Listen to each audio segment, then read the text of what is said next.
क्या है ये पापा?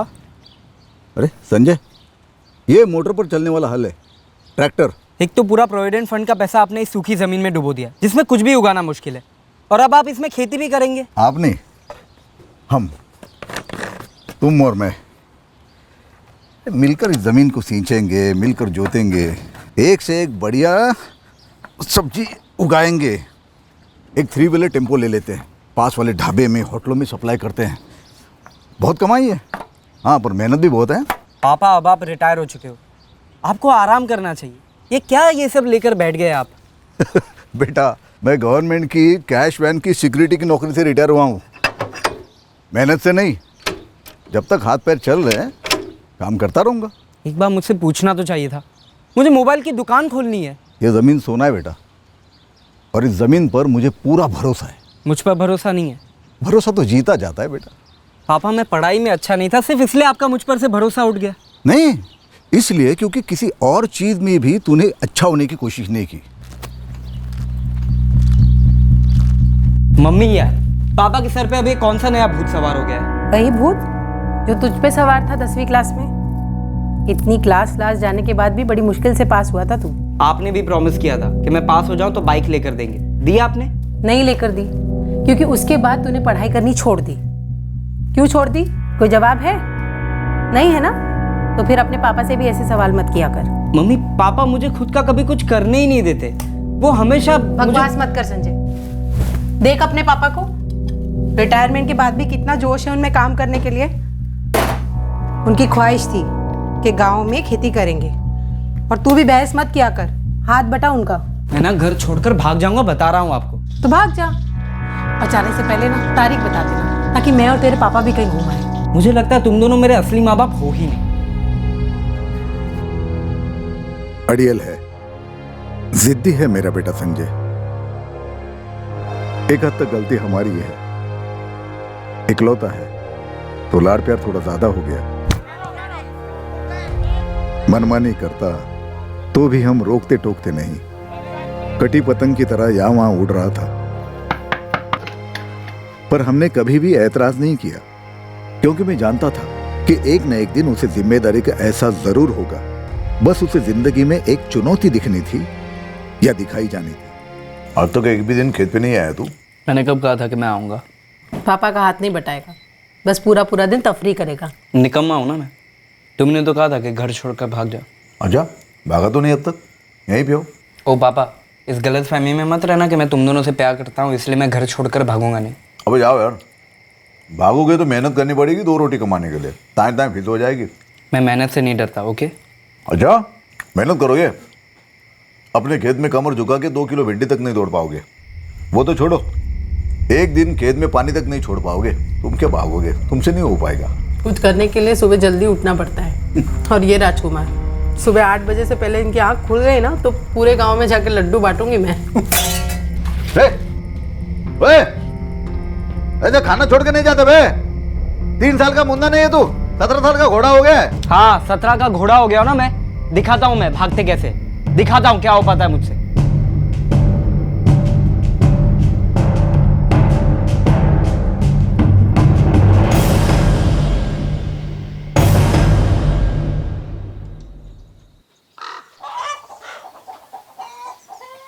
तारा, मैं खेतों पे जा रहा हूँ। सुनिए, संजय कमरे में नहीं है। अरे वो संदीप या रजत के घर रुक गया होगा रात को। रात को 12 बजे वो घर आया था, फिर सोने चला गया, लेकिन अभी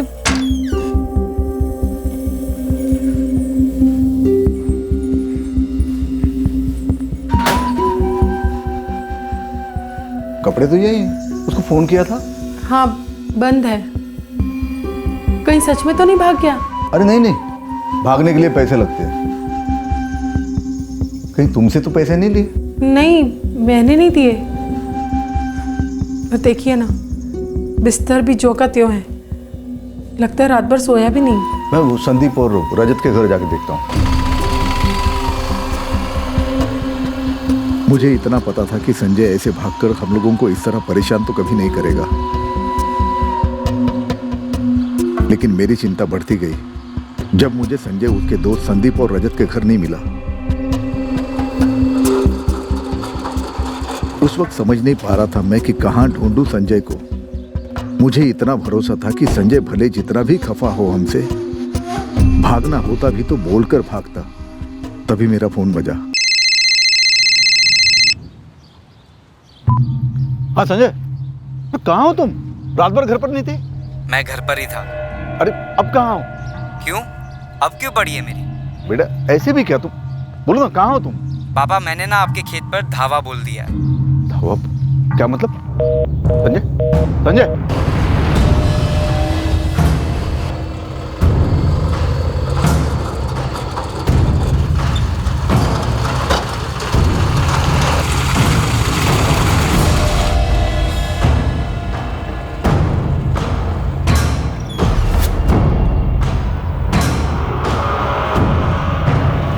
हाँ पापा, भिंडी, टमाटर, गोभी सब खेतों से तोड़कर छांटकर मैंने तैयार रखी है। आपको बस मार्केट ले जानी है। और हाँ, खेतों में पानी भी छोड़ दिया है मैंने। हाँ देखा मैंने। और हाँ, कभी आप अपना वो ट्रैक्टर भी मुझे चलाना सिखा देना। आगे से वो भी मैं ही कर दूंगा। तो चल आजा, अभी सिखा देता हूँ, चल। कहाँ क्या घुस गया था संजय के दिमाग में मुझे नहीं पता चला, लेकिन उस दिन के बाद रोज चाहे कुछ भी हो जाए, मेरा बेटा संजय सुबह 5 बजे उठकर खेत पर पहुंच जाता। एक दिन भी नहीं चूकता। देखते देखते संजय पूरा खेत का काम खुद से संभालने लगा और मैं चंचलगढ़ और आसपास नए ग्राहक ढूंढने लगा। कैश ट्रांसफर वैन की सिक्योरिटी गार्ड की नौकरी से रिटायर होने के बाद गांव में जब मैंने जमीन खरीदी और खेती शुरू कर दी, कई लोग पीठ पीछे खूब हंसे थे, पर मुझे कोई परवाह नहीं थी। दुख सिर्फ इस बात का रहा था कि मेरा अपना बेटा संजय भी नाखुश था। पर अब मेरी खुशी का सबसे बड़ा कारण संजय था। वो साल भर में इतना बदल गया था कि यकीन ही नहीं हो रहा था। रात को बिजली ज्यादा देर तक रहती, इसलिए खेतों में पानी देने के लिए अक्सर संजय वहीं खेत पर ही रुक जाता। वहां का कमरा अब उसका अपना कमरा हो गया था। अब हमने भी हमारा वादा पूरा किया। संजय को एक सेकेंड हैंड बाइक खरीद कर दी। मेरा बेटा अब एक जिम्मेदार जवान किसान बन गया था। जिम्मेदार। जब इतना जिम्मेदार बन गया था तो फिर क्यों? 2 साल बाद यह सवाल मैं बार बार खुद से पूछता, तो फिर क्यों? क्यों बेटा, क्यों? इस सवाल का जवाब मुझे संजय से कभी नहीं मिलने वाला था।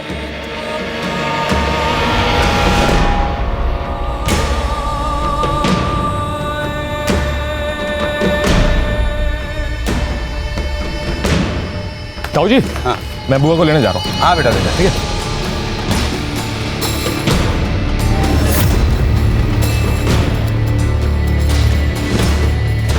महिमा आना जल्दी।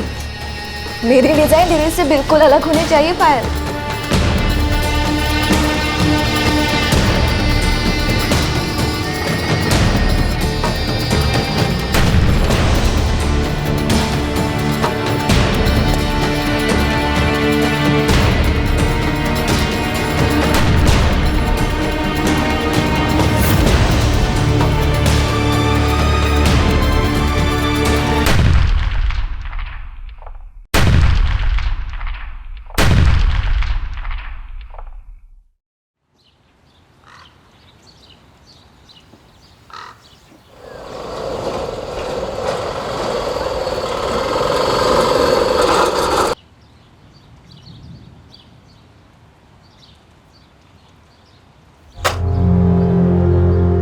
सालों में यह पहली बार हुआ था कि सुबह संजय ने खेतों में पानी नहीं दिया था।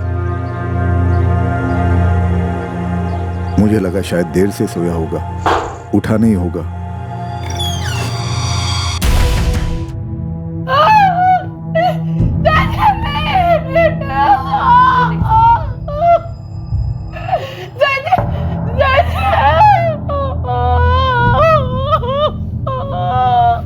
सर, ये संजय है और ये इनके पिता शंकर राठौर।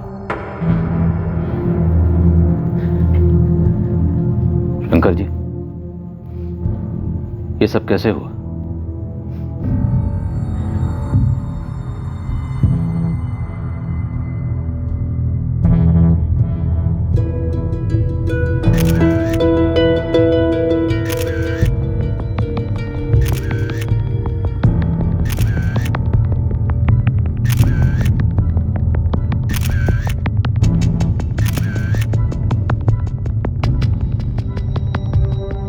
कुल मिला के 2 शेल्स बरामद हुए सर।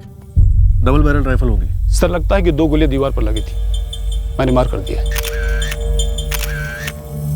विक्टिम संजय पर एक ही गोली फायर हुई थी सर। 2 गोलियां दीवार पर लगी और एक विक्टिम संजय को, मतलब टोटल 3 फायर हुए, मगर शेल तो 2 के ही बरामद हुए। तो मतलब शायद एक एम्प्टी शेल उसी राइफल में होगा जिससे फायर किया गया। सर लगता है संजय पर काफी क्लोज रेंज से फायर हुआ है। 12 बोर की गोली है, एक ही गोली काफी है, अंदर से छन्नी कर देती है।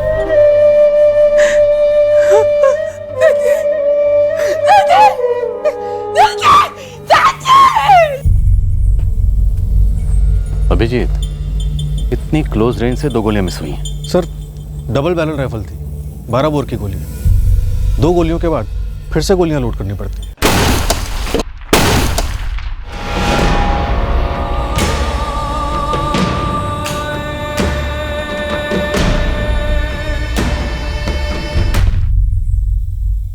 हाँ परमार, विक्टिम को एक ही गोली लगी थी, 12 बोर की रही है।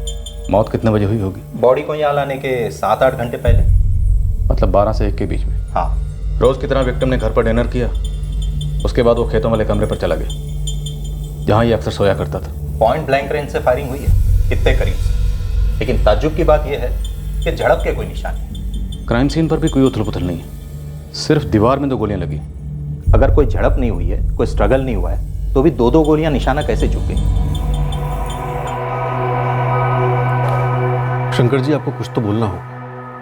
आपका बेटा मारा गया। आपको या आपकी पत्नी को या दोनों में से किसी एक को कुछ तो बात करनी होगी। वक्त निकला जा रहा है शंकर जी। आप उस सुबह खेत पर गए, देखा संजय की लाश पड़ी हुई। शंकर जी, इसके आगे हमें कुछ तो लीड चाहिए। हमें भी आज सुबह ही पता चला, और जैसे पता चला वहां चले गए। घनश्याम जी, शांति जी, शंकर जी का खेत आपके घर से सबसे करीब है। आप लोगों ने कुछ नहीं देखा, कुछ नहीं सुना। 3 गोलियां चली, गोलियों की आवाज भी नहीं सुनाई दी। मैडम, आपने कहा कि गोली 12 से 1 के बीच रात को चली। उस समय तो हम सो रहे थे, और उस समय टीवी पे भी कुछ नहीं आता है। हाँ, 11 बजे तक हम लोग जागे हुए थे, मगर उस समय तक तो ऐसी कोई आवाज नहीं सुनाई दी। दिलीप जी मैम। उस तरफ जितने भी घर हैं, एक-एक से पूछताछ करो। ओके। मैं इधर पूछती हूँ। जी। यार गोली मारती संजय को यार, लेकिन इतनी बड़ी लड़ाई थी क्या? शंभू का कह रहे थे कि दुनाली बंदूक से मारा है। रजत, कहीं ये वही लोग तो नहीं? तू ठीक कहता संदीप, पुलिस को बताना बनता है यार।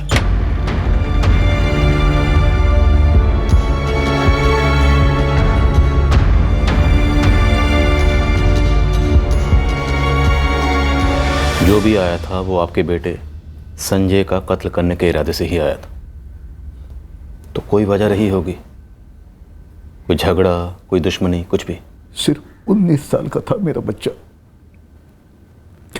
19 साल की उम्र में किसी से क्या दुश्मनी हो सकती है? आपकी किसी से कोई दुश्मनी हो? राजू, सुनिए राजू, सुन।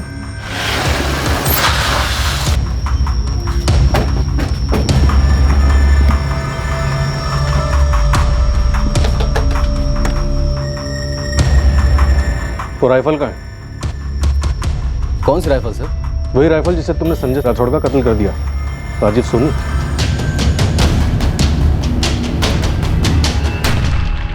इस राजू सोनी के साथ पिछले महीने मेरी थोड़ी गर्मा गर्मी हो गई थी। इसके अलावा किसी से कोई रंजिश नहीं मेरी। सर जी, मेरी ऐसी कोई निजी दुश्मनी नहीं थी शंकर के साथ। अब मैं भी सब्जियां बेचता हूँ, तो ग्राहकों को लेकर कभी कभी थोड़ी बहुत अनबन हो जाती थी। अब इतने के लिए मर्डर थोड़ी कर दूंगा, वो भी उसके बेटे का। तेरे सवालों का जवाब तेरे अंदर ही है राजीव सोनी। सब बाहर निकलेंगे लॉकअप में। ये राजू सोनी एकदम से मेरे ग्राहक काटने लगा था। एकदम से क्या? पता नहीं।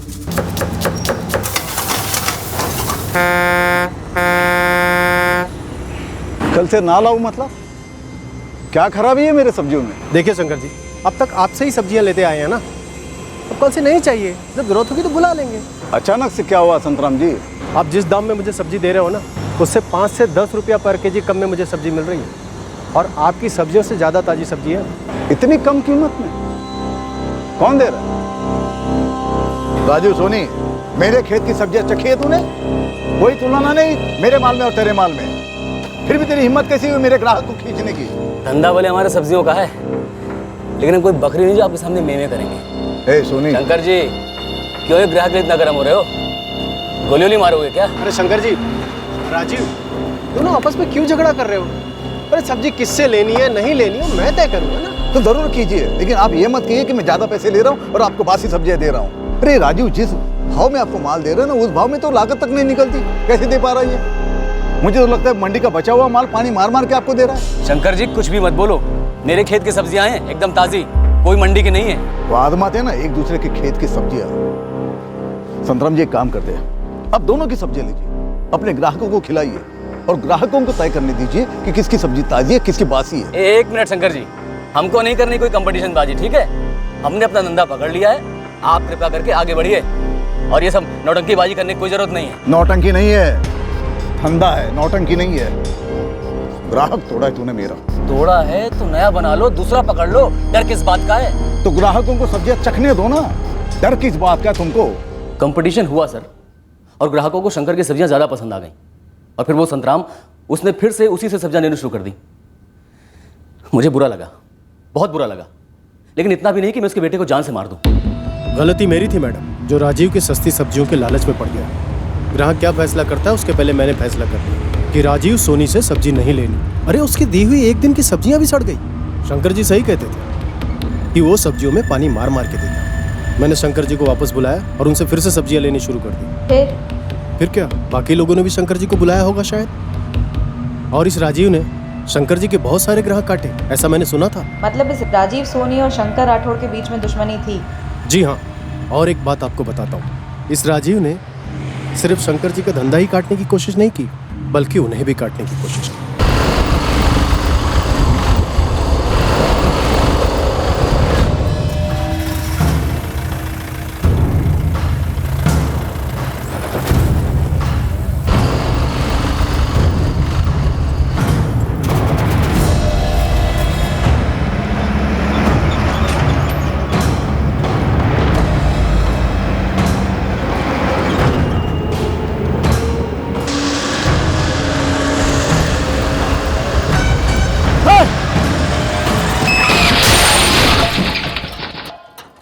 बिल्कुल नहीं, बकवास है ये सब। सर वो तो महज एक एक्सीडेंट था और कुछ नहीं। दोनों सब्जियों की डिलीवरी पर निकले थे, टकरा गए। अब ये तो किसी के साथ हो सकता ना सर। जब हुआ तब मुझे लगा नहीं था कि ये राजीव सोनी ऐसे पागलों की तरह मेरी जान के पीछे पड़ा है।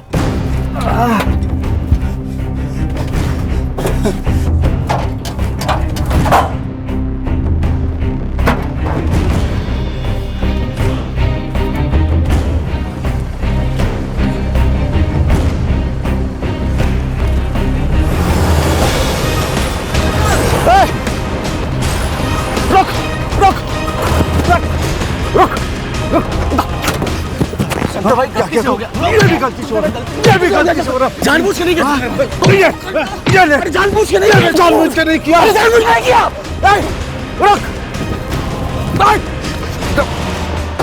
ठीक है सर, मानता हूं मुझे साले का नुकसान करना था।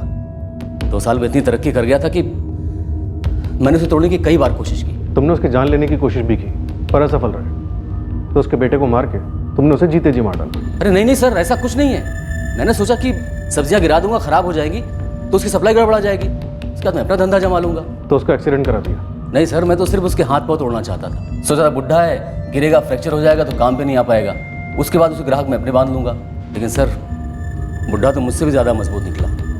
उसने मुझे ऐसा कूटा कि पूछो मत आप। तो तुमने उससे बदला लेने के लिए उसके बेटे संजय को मार डाला? सर आप किसी से भी जाकर पूछ लो, मैंने नहीं किया है। सर उस झगड़े के बाद से तो मेरी हिम्मत तक नहीं उसे रास्ते से गुजरने की। संजय से लड़ाई हुई थी कभी? सर संजय की तरफ मैंने कभी गुस्से से भी नहीं देखा, मैं तो उसे जानता तक नहीं था। सरपंच जी, मेरा धंधा बंद कराने इस राजीव ने मेरे बेटे को ही मार दिया। कोई इतना बेरहम कैसे हो सकता है सरपंच?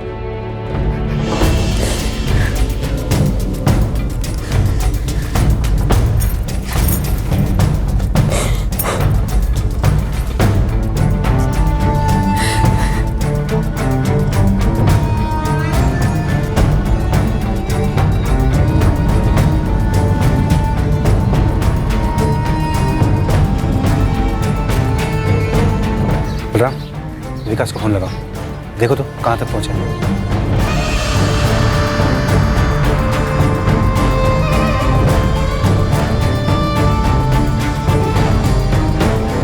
सर अभिजीत सर राजीव को तोड़ रहे हैं, लेकिन संजय के दोस्त संदीप और रजत अलग ही कहानी सुना रहे हैं। कह रहे हैं संजय का भी झगड़ा हुआ था। राजीव सोनी के साथ? नहीं सर, किसी अमृतलाल की दुकान पे हुआ था। 2 लड़के थे, एक रोशन खत्री और दूसरों से छोटा भाई आकाश खत्री। सर दुनाली बंदूक है उनके पास। झगड़ा कब हुआ था? 1 महीना हो गया होगा।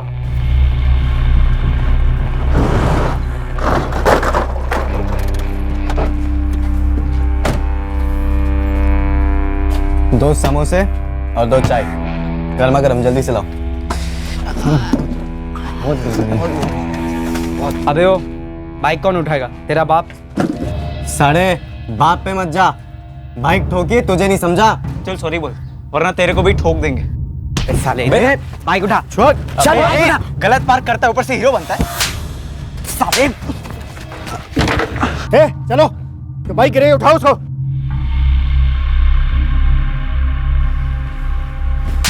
साले घूर क्या रहा है? उठा, बाइक उठा, ठीक से लगा। तूने जो कुछ भी किया है ना, तुझे बहुत भारी पड़ेगा। और अगर तुझसे बदला नहीं लिया ना, तो मेरा नाम रोशन नहीं और मेरा नाम आकाश नहीं। दोनों बड़े बाप की बिगड़ी हुई औलादे हैं सर। कौन है इनका बड़ा बाप? सर निरंजन खत्री। सर बालेसर में उनके बड़े बड़े पत्थरों की खाने हैं सर। तुम दोनों को लगता है कि उन लोगों ने संजय को मारा होगा? सर धमकी तो हमारे सामने दी थी सर। कैसे पता इनके पास हथियार? सर हमने खुद देखा है, खेतों में फायरिंग की प्रैक्टिस करते दोनों।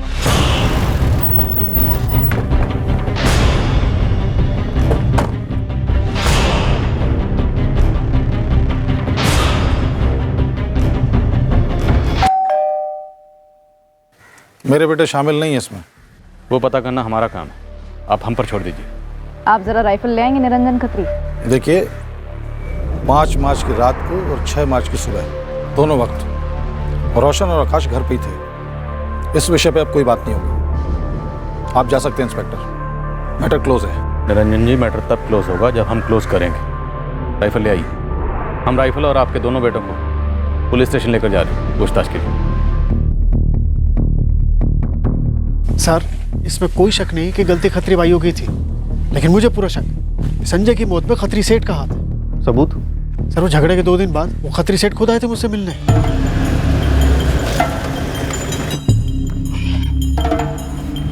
अरे सुनो, साहब के लिए एक स्पेशल चाय भेज दो। अमृत आपका नाम? हाँ क्यों? साहब बात करें। सच बोलूं सेठ, और कुछ सुनना पसंद भी नहीं है मुझे। पूरी जगह खाली पड़ी थी, उन्होंने फिर भी आके बाइक को ठोकर मारी। हम सब ने देखा। वो लड़का, कोई संजय नाम है ना उसका? जी, शंकर राठौड़ का बेटा है, अपने चंचल लड़का ही रहने वाला, पर उसकी कोई गलती नहीं। मेरे बेटे पिटते रहे और तुम लोग देखते रहे। उन्होंने ही पहले हाथ उठाया, हमने तो छुड़ाया। ठीक है, जो हुआ सो हुआ।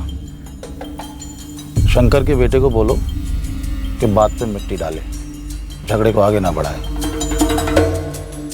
मेरे बेटे भी अब दोबारा ऐसी गलती नहीं करेंगे। सर बात तो बड़ी समझदारी की कर रहे थे, पर गुस्सा तो था ना, वो ठंडा गुस्सा होता ना साहब। तुमने ये बात संजय या उसके बाप को नहीं बोली थी? नहीं साहब, मैंने नहीं बताई, लेकिन मुझे क्या पता था ये छोटी धमकी इतना बड़ा कांड कर देगी।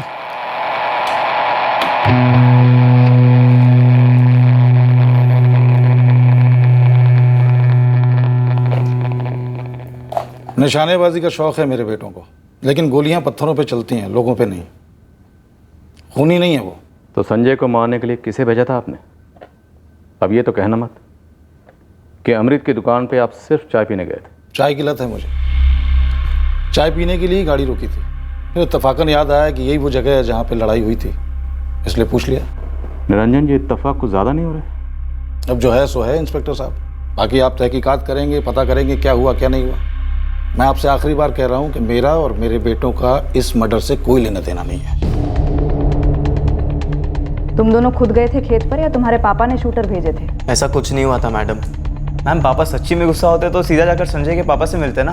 तुमने जब अपने पापा से शिकायत की संजय के खिलाफ, तब उन्होंने क्या कहा था? ऐसी तुच्छी बातों के लिए हम शिकायत विकायत नहीं करते, और पापा से तो बिल्कुल भी नहीं। मैम, वो थोड़ी चोट वोट आ गई थी, इसलिए पापा ने सामने से आकर पूछा था। और तुमने उन्हें बता दिया कि तुमने संजय को धमकी दी थी, बहुत भारी पड़ेगा, बदला नहीं लिया तो मेरा नाम आकाश नहीं, मेरा नाम रोशन नहीं। गुस्से में इंसान क्या कुछ नहीं बोल जाता है।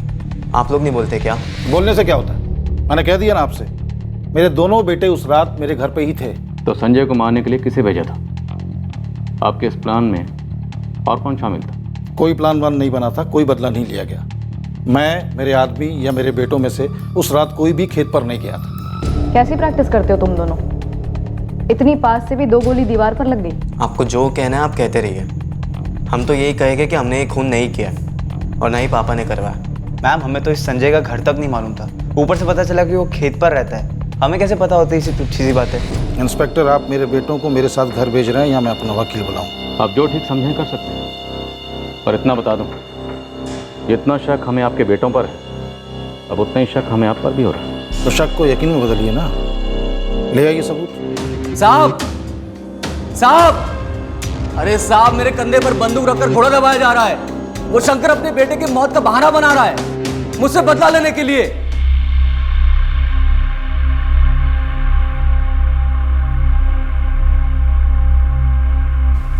संजय बहुत अच्छा था।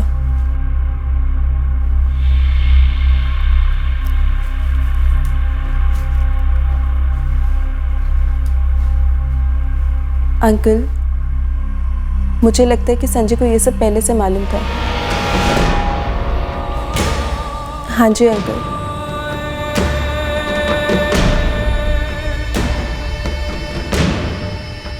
उसे कैसे पता था निशा?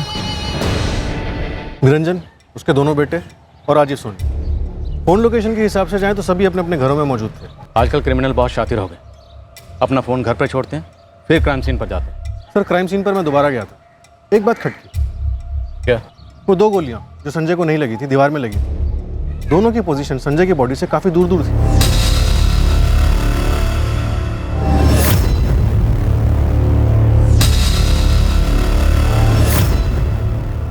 अजीब है सर, गोलियां इतनी क्लोज रेंज से मिस हुई और वो भी 2 बार।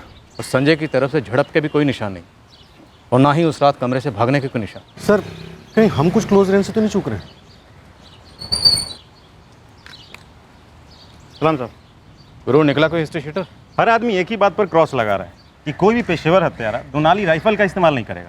और वो निरंजन और उसके दोनों बेटे? साहब, उनके बारे में तो कुछ सुनने को नहीं मिल रहा। और ये राजीव सोनी, ये बंदा समझ में नहीं आ रहा है। गुरु, कुछ और सुना होगा, कुछ तो सुना होगा, कुछ बोल। साहब, ये शंकर राठौर रिटायर होने से पहले गवर्नमेंट कैश वैन की सिक्योरिटी कर रहा था राइफल के साथ, तो जाहिर है कि राइफल चलाना भी जानता होगा। एक मिनट, तेरा मतलब है कि बाप बेटे के बीच में कुछ हुआ होगा? साहब, गाँव में से किसी ने बताया कि शंकर जब 2 साल पहले रिटायर होकर आया तो उसने एक सूखी बिन उपजाऊ जमीन खरीदी और एक ट्रैक्टर खरीदा और सब्जियों की खेती शुरू की। उसका बेटा ये संजय अपने बाप के इस धंधे के बिल्कुल खिलाफ था, भले ही बाद में जाकर अपने बाप का हाथ बटाने लगा। तो बाप बेटे में कुछ अनबन थी? हो सकता है सर। वैसे इतनी रात गए संजय किसी अजनबी के लिए दरवाजा तो नहीं खोलेगा ना?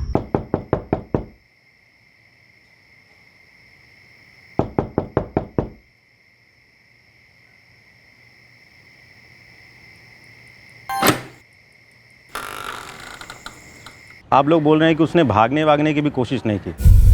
अब आप ही लोग बताइए कि सगा बाप जब बंदूक लेकर सामने खड़ा हो जाएगा तो बेटे को क्या सूझेगा, क्या करना क्या नहीं करना? तो कहना चाहता है कि बाप ने बेटे को मार डाला? साहब, ये कोई पहली बार तो नहीं होगा ना। पर इकलौता बेटा था। पड़ोसियों का कहना है कि संजय पर जान छिड़कता था शंकर। साहब, हमेशा से होते आ रहे हैं, जितनी गहरी मोहब्बत उतनी ही गहरी नफरत।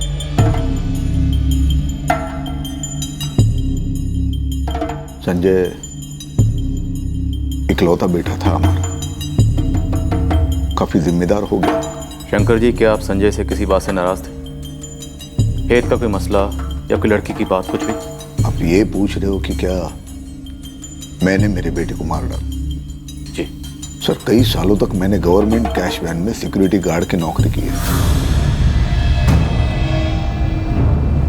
वैन लूटने के 2 अटेम्प्ट मैंने नाकामयाब किए थे। मेरा निशाना कभी नहीं चुका सर।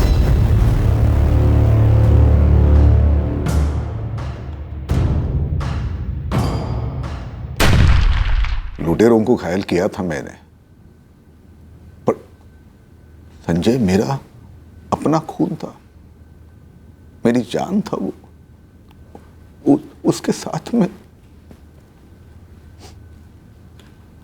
अब मेरी समझ में नहीं आ रहा है कि संजय की माँ और मैं, हम जिए तो किसके लिए? शंकर जी, क्या आपका संजय के साथ किसी बात को लेकर झगड़ा हुआ था? आप नाराज थे किसी बात को लेकर? गुस्से में आकर आपने संजय को डराने के लिए दीवार में 2 गोलियां दागी हों और तीसरी शायद गलती से संजय को लग गई हो। मैं आपकी मजबूरी समझ रहा हूं। कातिल आपके हाथ में नहीं लगा है तो आप जो हाथ लगा उसे टटोल गए, लेकिन मेरी बात मैं साफ कर दूं, संजय और मेरे बीच में कोई झगड़ा नहीं था। मैं संजय को नहीं मारा।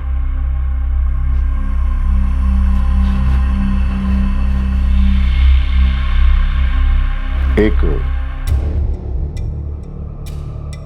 दोस्त है संजय की, निशा, वो बता रही थी कि शायद संजय को पहले से ही पता था कि उसके साथ क्या होने वाला है। तुमने हमें क्यों नहीं बताई ये बात निशा? मैम मुझे लगा वो ऐसे कुछ बेमतलब की बात कर रहा है। कब हुई थी बात? 5 मार्च की दोपहर को। क्या बात हुई थी? निशा, पूरी बात बताना। सर वो बहुत मायूस था, ज़्यादा कुछ बोल नहीं रहा था। अब बोलने का क्या लेगा संजू, कुछ तो बोल। देख इस खामोशी से ना मुझे टेंशन होती है। जिंदगी का कोई भरोसा नहीं है निशा। अरे हमारी जिंदगी अभी शुरू भी नहीं हुई है और इतनी बड़ी बड़ी बातें। तू छोड़, कचौरी खा। अरे खा ना। मन नहीं है, जिंदगी में किसी भी चीज में मन नहीं है। अभी कुछ ज्यादा नहीं हो रहा है संजू?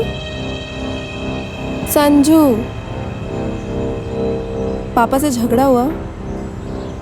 कुछ तो हुआ है और तुझे बताना ही पड़ेगा संजू। देख ऐसे मन ही मन में घुटना ना सही बात नहीं है। निशा, सही क्या है गलत क्या है ये तय कौन करेगा? कुछ चीज़ों का कह पाना बहुत मुश्किल होता है। कभी कभी तो मन करता है कि बस भाग जाऊं यहाँ से, दूर, बहुत दूर। मुझे अजीब सा लगा, लेकिन कभी सोचा नहीं था कि ऐसा कुछ होगा। भागने की बात की थी उसने? क्या किसी के साथ भागने वाला था? तुम्हारे साथ तो नहीं निशा, तुम उसकी गर्लफ्रेंड थी।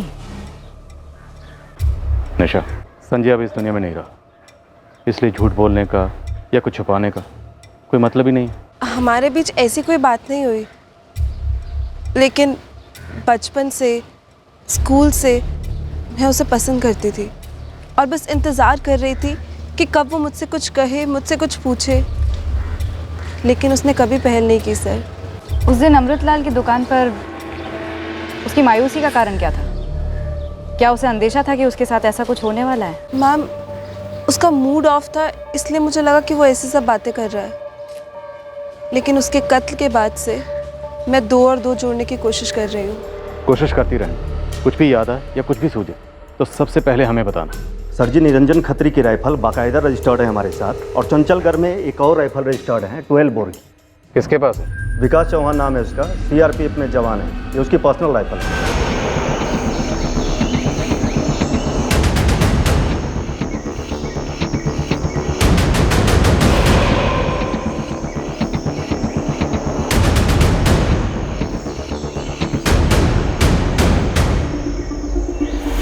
गुरु, सबसे पहले ये पता करना है कि क्या इस विकास चौहान और राठौर फैमिली के बीच में कोई कनेक्शन है? साहब 24 घंटा दो मुझे, रिपोर्ट लाता हूँ। इस विकास चौहान की पोस्टिंग छत्तीसगढ़ की है।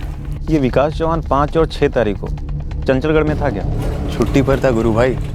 8 तारीख को शादी थी इसके घर में।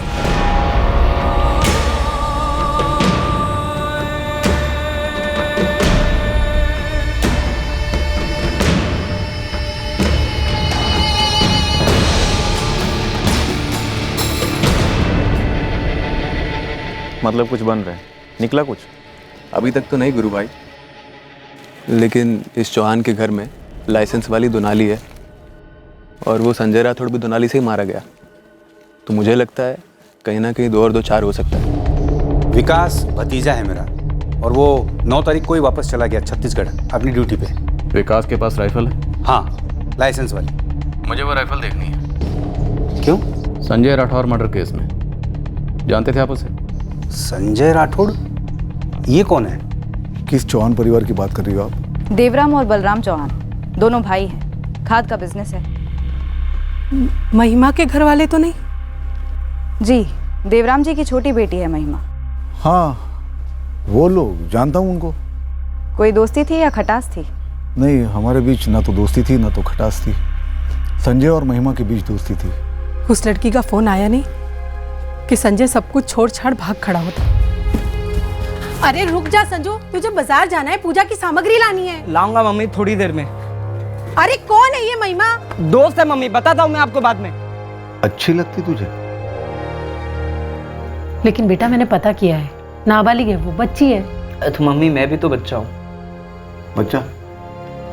18 साल का हो गया तो वो लड़की नाबालिग है। कल को कुछ कम ज्यादा हो गया, उसके घर वालों ने पुलिस कंप्लेंट की तो अंदर जाएगा तो अंदर। पापा अब मैं जिम्मेदार हो गया हूँ, कुछ ऐसा नहीं करूँगा। और अब मैं आपका खेत में हाथ बटा रहा हूँ ना, फिर क्यों मेरी क्लास ले रहे हैं? नाबालिग तो थी ही, ऊपर से दूसरी बिरादरी की। संजय उसे कहीं भगा भगा ले जाता तो वो और हम ही नहीं, दोनों परिवारों की बिरादरियां मुश्किल में पड़ जाती। तो वो दोनों कभी भागे थे? ना, वो नौबत तो हमने आनी नहीं दी। मैंने सीधे जाके लड़की के बाप से बात की। देखिए शंकर जी, हमारे घर की बेटी कभी किसी के साथ भागने का ख्याल तक नहीं ला सकती। मैंने कहता कि ऐसे ही होगा, पर बच्चे हैं, कच्चे हैं, इसलिए अच्छा होगा कि पहले से हम उन्हें काबू में रखें। इसलिए सामने से आया हूँ बात करने। बात तो आपने आपके बेटे से करनी चाहिए, हम भी हमारी बेटी को समझा देंगे। जी, तो देवराम जी मामला थोड़ा सा नाजुक है, इसलिए मैंने मुनासिब समझा कि आपको आके आगाह कर दूँ। बिल्कुल, और धन्यवाद जो आपने बारीकी का लिहाज रखा।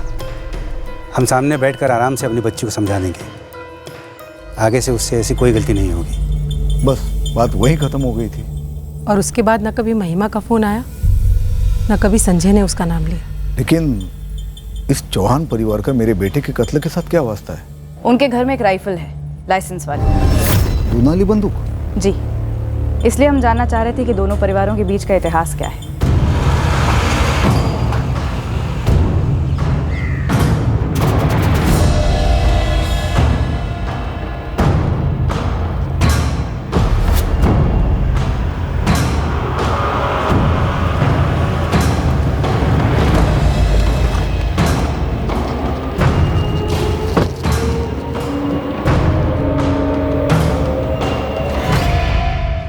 क्या किया तूने? क्या किया? बेअक्ल, बेवकूफ। ये करने के लिए बोला था तेरे को? संजय राठौर को जान से मारने के लिए बोला था क्या? वाह खत्री सेठ, बड़े पेचीदा खिलाड़ी हो आप तो। मुझे किसी और काम पे लगा के किसी और से उसका कत्ल करवा दिया और अब उस कत्ल का इल्जाम मेरे सर पे डाल रहे हैं। बकवास मत कर राजीव, तू मेरे साथ डबल गेम खेल रहा है ना? मैं डबल गेम खेल रहा हूँ? डबल गेम आप खेल रहे हो सेठ, लेकिन याद रखना, अगर मैं डूबा तो आप भी डूबोगे। राजीव सोनी, निरंजन खत्री और उसके दोनों बेटों की फोन लोकेशन ट्रैकिंग में हमसे रह गया था सर।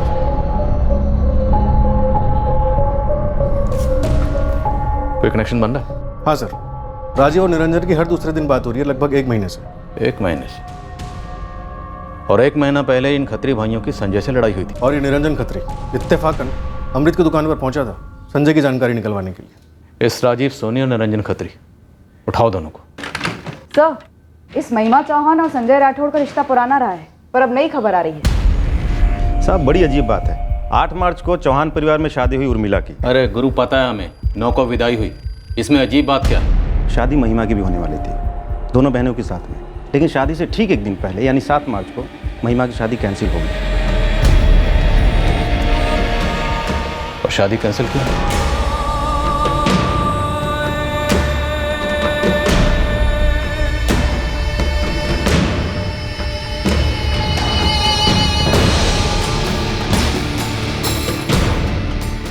जमा करते हैं थाने में। विकास का भी यही कहना है देवराम भैया।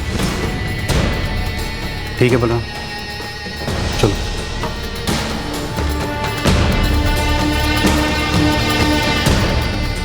कहाँ जा रही है? दम घुट रहा है तो थोड़ी हवा लेनी है। मत जा महिमा। क्यों? तेरे पापा और चाचा पुलिस थाने गए हैं राइफल जमा करने। तो यहीं रह।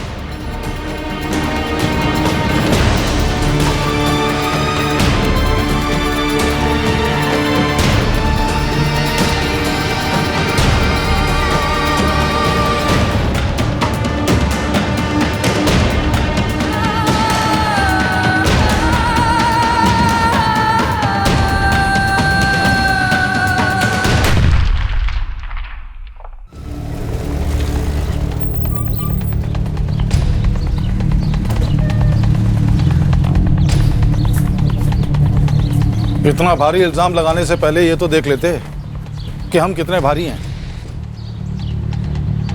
खत्री जी, हम सिर्फ इतना जानना चाहते हैं कि आपके और राजेश सोनी के बीच में क्या साठगांठ है। बिठाओ। कुछ लोगों को जानने से खूनी हो जाएंगे क्या हम? मैडम मैं सच कह रहा हूँ, मैं किसी निरंजन खत्री को नहीं जानता हूँ। और जहाँ तक बात राइफल चलाने की, मैंने जिंदगी में कभी नहीं चलाई। वो तो साफ पता चलता है कि तुम्हें राइफल चलानी नहीं आती। इतने करीब से 2 गोलियां चूक गई तुम्हारी। ये राइफल विकास चौहान के नाम पर रजिस्टर्ड? हाँ, विकास मेरा बेटा है, सीआरपीएफ में। अभी वो ड्यूटी पर है। छुट्टी पर आया था? हाँ, मेरी बेटियों की शादी थी, उर्मिला और महिमा की। पर शादी तो सिर्फ आपकी बड़ी बेटी उर्मिला की हुई थी। आपकी छोटी बेटी महिमा की शादी तो एक दिन पहले, मतलब 7 मार्च को कैंसिल हो गई थी। निजी मामला है हमारा। आपके केस से क्या ताल्लुक? इस केस का ताल्लुक संजय राठौर के कत्ल से, और संजय का ताल्लुक आपकी छोटी बेटी महिमा से। ताल्लुक था 2 साल पहले, अब कोई रिश्ता नहीं था। देखिए, आपने राइफल मांगी थी, हमने ला दी।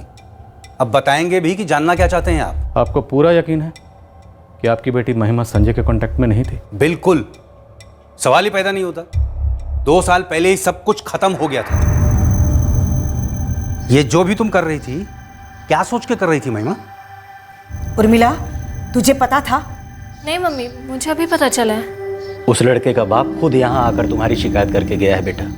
सोचो कितनी शर्म की बात है हम सबके लिए। बात आगे कहाँ तक पहुँची है महिमा?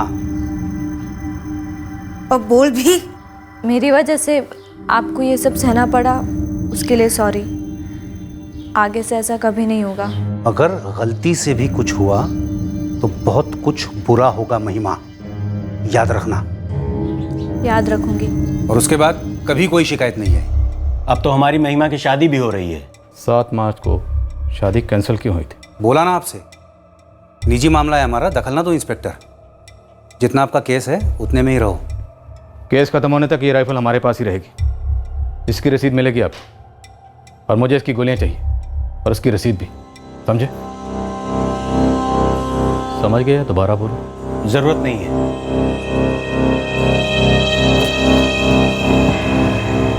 भैया, गोलियों का क्या करना है? पहले घर चलते हैं, सोचते हैं।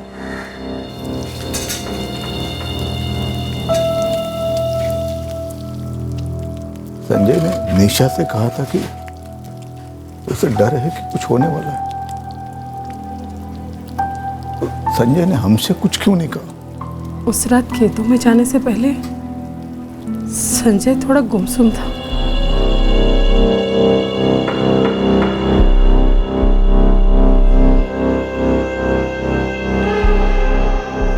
लेकिन मैं समझ ही नहीं पाई कि उसके मन में आखिर चल क्या रहा था। आखिर हमसे क्या छुपा रहा था वो? कहीं आपके बदले उस राजीव सोनी से लड़ तो नहीं पड़ा था वो? मालूम नहीं तारा, मुझे तो यकीन ही नहीं हो रहा है कि राजू सोनी और निरंजन खत्री में मिली भगत थी।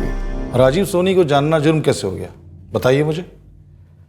जुर्म की बात बाद में करेंगे, इस वक्त मैं शक की बात कर रहा हूँ। क्यों हो रहा है आपको शक? क्योंकि राजीव सोनी का कहना है वो आपको नहीं जानता। ये उसका प्रॉब्लम है। तो आप प्रॉब्लम दूर कर दीजिए। आप बताइए कैसे जानते हैं राजीव को? सर जी रॉन्ग नंबर लग गया होगा मेरे नंबर से निरंजन के नंबर पर। खत्री की तरफ से 11 बार, तेरी तरफ से 8 बार रॉन्ग नंबर। रॉन्ग नंबर खेल रहे थे क्या? नहीं सर सच कह रहा हूँ, कोई साठ गांठ नहीं। हाँ गुरु बोल। साहब ये राजीव सोनी को उल्टा लटकाइए, एकदम जाली किसान है। बोलता रहे। ये सिर्फ 1 महीने पहले ही सब्जी बिजनेस में आया था। इसके पास कोई खेत वेत भी नहीं है, मंडी से सब्जियां खरीद कर बेचता है। एकदम अचानक आया है इस लाइन में। बढ़िया है, अब बनेगी इसकी चटनी, भरता और चोखा। खुल गई पोल? पोल कैसी पोल? 15 मिनट दे रहा हूं तुम दोनों को, अच्छी तरह सोच लो, सच बोलना या झूठ बोलना। लेकिन अगर मेरा मशवरा मानो तो सच बोलना। सच बोलोगे ना तो अपने 2 पैरों पे चल के जेल जाओगे, सोच लो।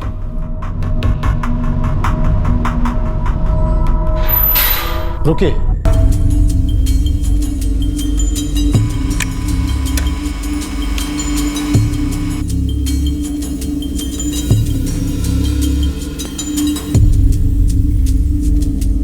ये राजीव सोनी मेरे याद में, मैंने इसे एक काम के लिए रखा था। संजय राठौर ने तुम्हारे दोनों बेटों को पीटा था, उसका बदला लेने के लिए? हाँ, बदला लेने के लिए।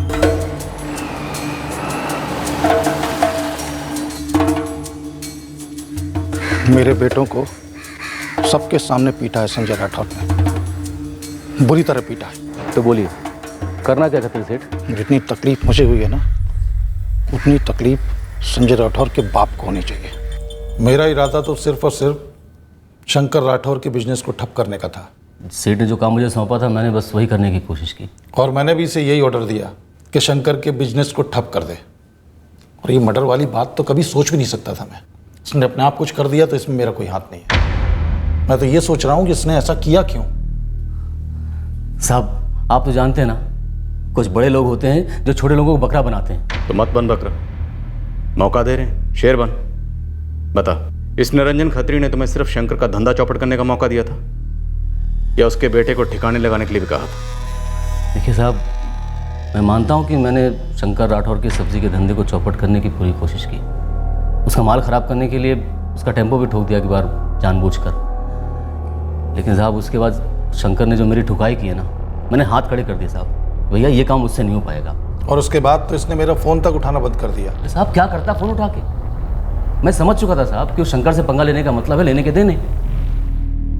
लेकिन उसके बाद जब साहब संजय का मर्डर हुआ ना, तब मेरे दिमाग में खटका कि हो ना हो इस खत्री सेठ ने किसी और को सुपारी देके अपने बेटों का बदला ले लिया है और बिल अब मेरे नाम पे फाड़ रहा है।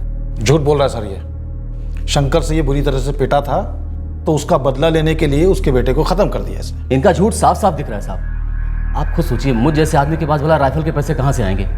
और आजकल ऐसी राइफल से भला कोई किसी सुपारी को टपकाता है क्या? बड़ा पता है तुझे सुपारी के बारे में, हथियारों के बारे में। मेरा डाउट पक्का है इस पे। दिए हुए काम में फेल होने की वजह से आपे से बाहर हो गया या और कोई कारण। ठोकिए से उगल देगा सब कुछ। दोनाली बंदूक इनके पास है और इनके बिगड़ेले बेटों को निजानेबाजी का शौक। बंदूक पकड़नी तो आती नहीं, इसलिए 2 गोलियां चूक गई और फंसा हमको रहे हैं। देखो तुम लोगों के 15 मिनट तो हो गए ख़त्म। तुम लोग सोच लो सच बोलना या नहीं बोलना। लेकिन अगर सच नहीं बोलोगे तो तुम दोनों को संजय राठौर के कत्ल की शक की बिना पर गिरफ्तार करने वाला हूं।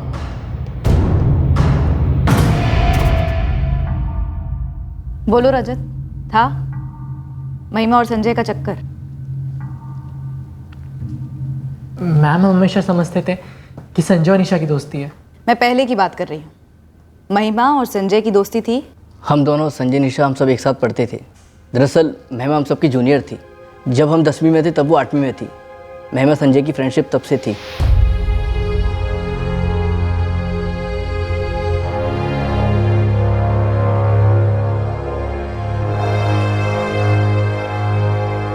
लेकिन एकदम से उनके बीच सब खत्म हो गया। संजय ने भी उसके बारे में बात करना बंद कर दिया। हमें लगा ब्रेकअप हो गया। ऐसा ही कुछ समझ। झगड़ा किस बात पर हुआ फिर? झगड़ा नहीं हुआ, मेरे पापा ने उसके पापा के यहाँ जाकर कुछ कह दिया तो अब महिमा मुझसे मिलना नहीं चाहती, बात नहीं करना चाहती। तो ठीक है ना, यहाँ भी कौन मरा जा रहा है। एक बार दोनों के पापा के बीच में बात हुई और दोनों अच्छे बच्चे बन गए, एक दूसरे से दूर हो गए। सुनने में तो मैम यही आया है। मैम इस महिमा की फैमिली ने किया है क्या? उनके पास राइफल है, पूछताछ चल रही है। संदीप रजत, महिमा की शादी उसकी शादी से एक दिन पहले टूटी। क्यों? मैम अब वो हमें कैसे पता होगा? लेकिन सच ये है कि ये गोलियां किसी भी राइफल से चली हो सकती है, निरंजन खत्री की या विकास चौहान की। अक्षय, हमें अभी तक इस केस में कुछ भी ठोस नहीं मिला है। काश मैं दे पाता सर, लेकिन ये दोनों राइफल हाल ही में साफ किए गए और इसके चलते लगभग नामुमकिन हो जाता है बताना कि गोली कौन सी राइफल से चली होंगी। आपने जो मांगा है हमने दे दिया है और उम्मीद करते हैं कि जल्द से जल्द आपकी तहकीकात पूरी हो और हमारी राइफल और गोलियां हमें वापस लौटा दें। जी बिल्कुल। 6 महीने से संजय राठौर और महिमा चौहान के बीच में कोई फ़ोन कांटेक्ट नहीं था। सर, जो बात शंकर जी ने देवराम से कही थी कि महिमा और संजय के बीच में कुछ था, वही बात संजय के दोस्त संदीप और रजत भी कह रहे थे। और वो दूसरी लड़की निशा? एक तरफा था सर, सिर्फ निशा की तरफ से। मैंने महिमा के बारे में उससे पूछा तो वो बोली उसे कोई आइडिया नहीं है कि दोबारा शुरू हुआ था या नहीं। राजीव और निरंजन की भी 3 दिन से बढ़ाई चल, अब तक मुंह खोलना चाहिए। नहीं खोल रहे हैं तो शायद कोई तीसरी राइफल थी, शायद कोई ऐसा एंगल जो अभी तक उभरा ही नहीं। तीसरा एंगल? हाँ, तीसरा एंगल, जिसके बारे में हमें सिर्फ संजय बता सकता, क्योंकि शायद उसे मालूम था। उसने निशा को अपना डर बयान किया था। कभी कभी तो मन करता है कि बस भाग जाऊं यहाँ से, दूर, बहुत दूर। सर, महिमा की शादी, ये तीसरा एंगल हो सकता है। 5 मार्च की रात 6 की सुबह संजय का कत्ल हुआ और 7 को महिमा की शादी टूट गई, जो 6 महीने पहले से फिक्स थी। एक दिन पहले शादी का टूटना कुछ तो बहुत बड़ी बात हो। चौहान परिवार का मुंह कैसे खुलवा? सर, डायरेक्टली महिमा से बात की जाए तो? ठीक है, अरेंज करो। और बलराम के बेटे विकास चौहान से ही बात करनी होगी। मैं इसके कमांडेंट से बात करता हूँ।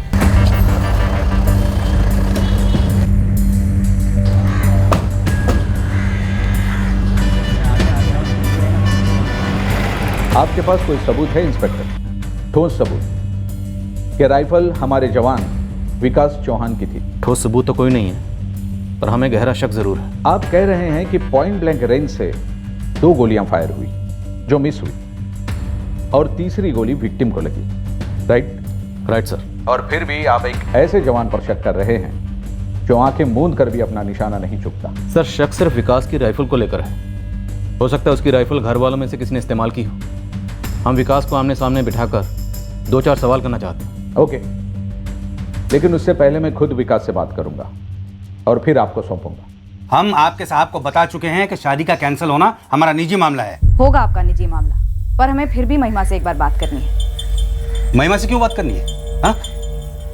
अरे मैडम, बच्ची की शादी टूटी है, हालत खराब है उसकी। बात करने जैसा कुछ है भी नहीं। शादी क्यों टूटी रचना जी, वो भी मुहूर्त के एक दिन पहले? और हम इसका जवाब ना दें तो मुझे वारंट लेकर आना पड़ेगा। आप धमका रही है हमें? मैं तो आपसे दरख्वास्त कर रही हूँ, विनती कर रही हूँ। आप लोग इसे धमकी क्यों समझ रहे हैं? आप लोग इतना डर क्यों रहे हैं? कुछ डरने जैसा हुआ है क्या? हम डर नहीं रहे हैं, ये तो आप तय कर रही हैं कि हम डर रहे हैं। अगर डर नहीं रहे तो महिमा से बात करने दीजिए। आप दोनों या आप दोनों में से कोई एक उसके साथ वहां मौजूद रह सकता है। सर, माँ चल रही है महिमा के साथ, कुछ तो पक्का है सर। गुड जॉब निधि। और विकास की इंटरोगेशन की परमिशन भी आ जानी चाहिए। और हाँ, लगता है हम सही एंगल पर हैं। तुम्हारी माँ साथ रहेगी, कुछ भी दिक्कत हो तो इसकी तरफ देखना, ये सब संभाल लेगी।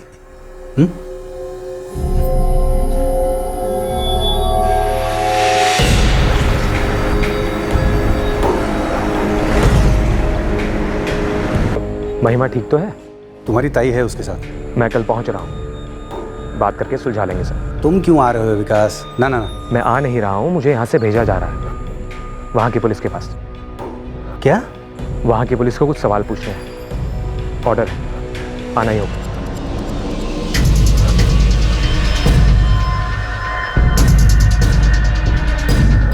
साहब, महिमा के साथ जिसकी शादी टूटी थी वो लड़का राहुल गहलोत, जोधपुर का रहने वाला, फैमिली के साथ ही रहता है।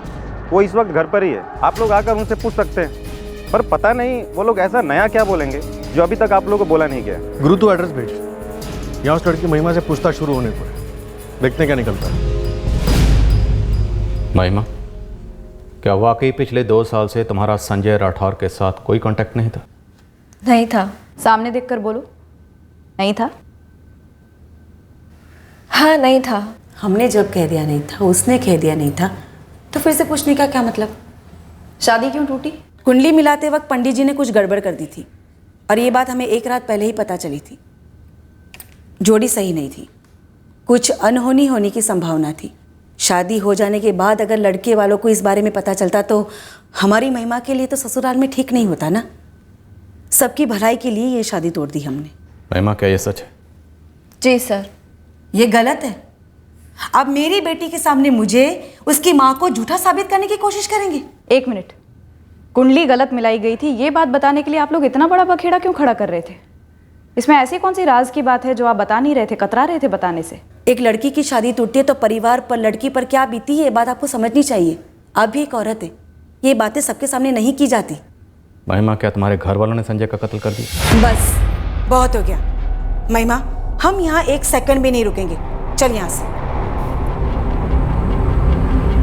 महिमा, क्या संजय का कत्ल तुम्हारे पिता देवराम, चाचा बलराम और विकास भैया ने मिलकर की? क्या तुम संजय के साथ पकड़ी गई थी? जी नहीं सर, मेरी फैमिली ने संजय को नहीं मारा। आप लोग गलत रास्ते पर हैं। तो फिर सही रास्ता कौन सा है? तुम जानती हो किसने मारा संजय को? कमाल कर रही है आप। पिछले 2 साल से उस लड़की के साथ कोई लेना देना नहीं था, तो हमारी बेटी को उसके बारे में कैसे पता चलेगा?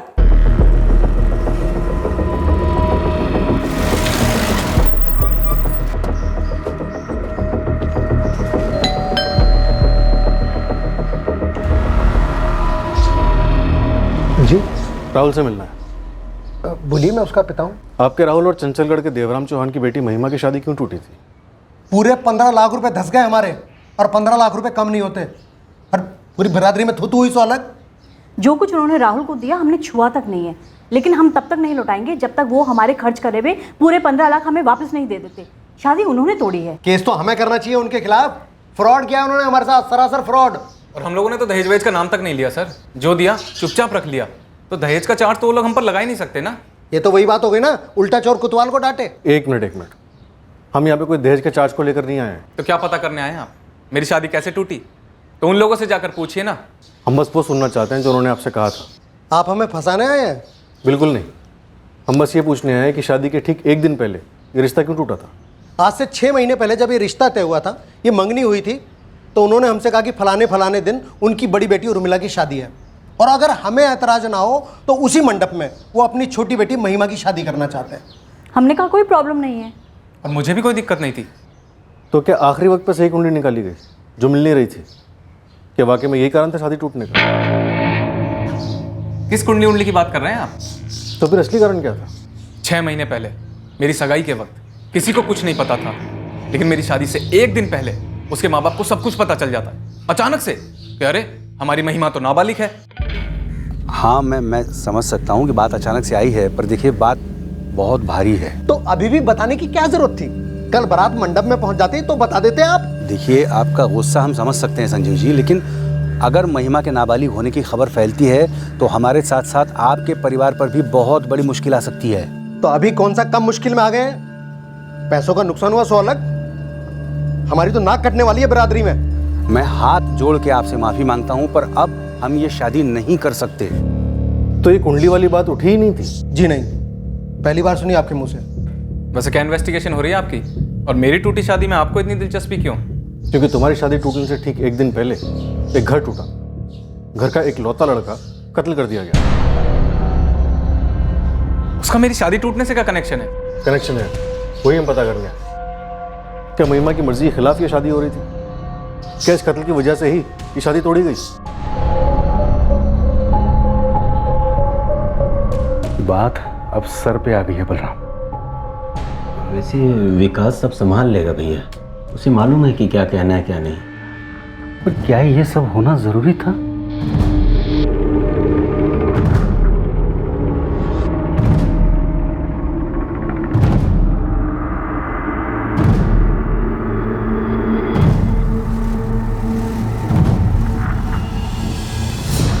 हमें ठीक से तो पता नहीं अंकल, पर पुलिस शायद महिमा वाला एंगल पर ज़्यादा जोर दे रही है। बेटा, हमारे पीठ पीछे कुछ चल रहा था क्या?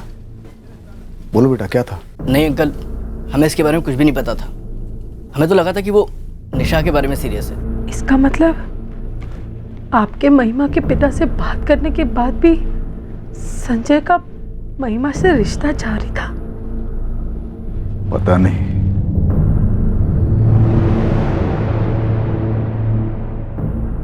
मैंने जाके उनसे बात तो की थी,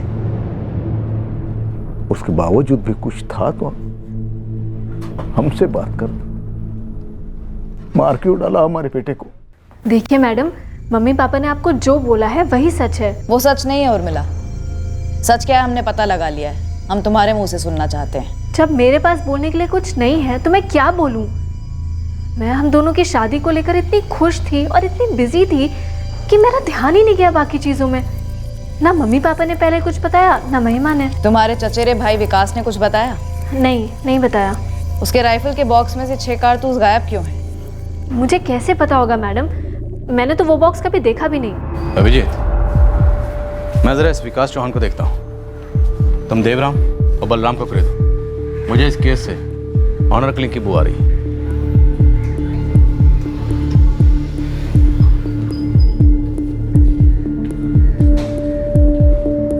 छह कारतूस कम है क्योंकि 6 कारतूस इस्तेमाल हुए हैं सर। अब ये तो कहना मत कि चिड़िया मारने के लिए फायर की, कोई और बहाना बनाओ। सर बहाना बनाने का कोई सवाल ही पैदा नहीं होता। घर पर शादी थी, उर्मिला की बारात आई 7 तारीख की रात को और मैंने हवा में 6 कारतूस फायर किए।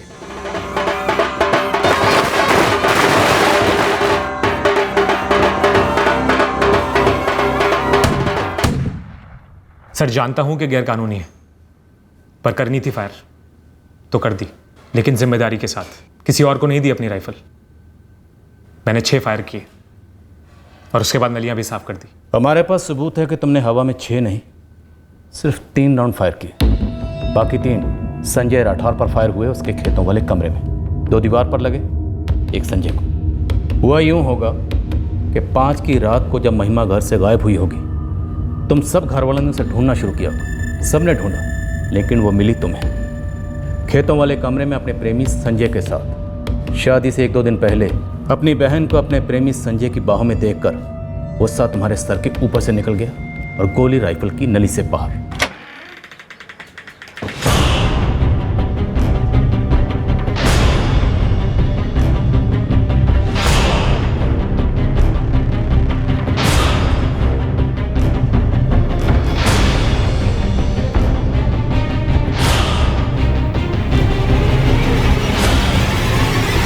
सर आप कह रहे हैं कि मैंने महिमा को संजय के साथ खेतों वाले कमरे में पकड़ लिया था? कैसे? मैं वहां पहुंचा कैसे सर? और अगर मुझे पता होता कि संजय और महिमा खेतों वाले कमरे में मिलते हैं तो महिमा को संजय से कब का अलग कर दिया होता। और दूसरी बात, मैं बस इतना जानता हूं कि संजय के पिताजी 2 साल पहले हमारे घर आए थे और सब कुछ सेटल हुआ था। तो फिर तुम्हारी ताई ने महिमा की शादी टूटने वाली बात को लेकर हमसे झूठ क्यों बोला? सफेद झूठ बोल दिया होगा, हड़बड़ाहट में। क्या पता असली कारण बताना ना चाहती हो, शर्मिंदगी होती हो, डर लगता हो। आप क्यों हमारे घाव कुरेद रहे हैं? नहीं बताना है हमें शादी क्यों कैंसिल हुई है? जाइए। बाल की खाल ना करो सर, यकीन करो ऐसा कुछ भी नहीं हुआ था। फिर पर्दा किस पे डाला जा रहा है? किसी पे पर्दा नहीं डाल रहे हम। आप तो ऐसे हमारे पीछे पड़े हैं जैसे हम हर बनाटी में आके कुछ बोल दे बस। तो फिर हमें नाबालिग महिमा वाली बात बताने में क्या दिक्कत थी? क्या वो कारण नहीं था? बोलिए, असली कारण क्या था? रे ऐसी की तैसी तुम्हारे असली नकली की? हमारी बेटी है, हमारी मर्जी है किससे क्या कहें किससे क्या ना कहें। आपके पास हमारे खिलाफ कोई सबूत नहीं है। आप बेवजह हम सबका समय बर्बाद कर रहे हैं। आप कोई भी पैंतरा आजमा लीजिए, हम इस विषय पर अब और कुछ नहीं बोलेंगे, बस। सर आप भी जानते हैं कि मैं रोज राइफल चलाता हूं और कुछ नहीं तो इतनी क्लोज रेंज से मैं 2 शॉट्स कभी मिस कर ही नहीं सकता। और यही सबसे बड़ा सबूत है मेरे कातिल ना होने का। पहले 2 राउंड किसी और ने फायर किए होंगे और तीसरा तुमने। और कौन था तुम्हारे साथ? तुम्हारे ताऊ देवराम या पिता बलराम? या फिर यह भी हो सकता है कि तुमने 2 राउंड जानबूझकर मिस किए ताकि तुम्हारा नाम बीच में कभी ना आए। ना ताऊ जी थे, ना पापा थे, ना उर्मिला थी, ना महिमा थी, और मैं भी नहीं था।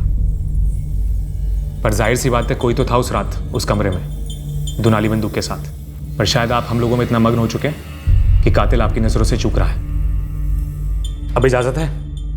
थाना छोड़ने की इजाजत है, चंचलगढ़ नहीं। सर ड्यूटी है मेरी और मैं इस तरह बेमतलब लंबे अरसे तक इंतजार नहीं कर सकता। इंतजार ना बेमतलब होगा ना लंबा होगा। कातिल बहुत जल्द हमारी हिरासत में होगा।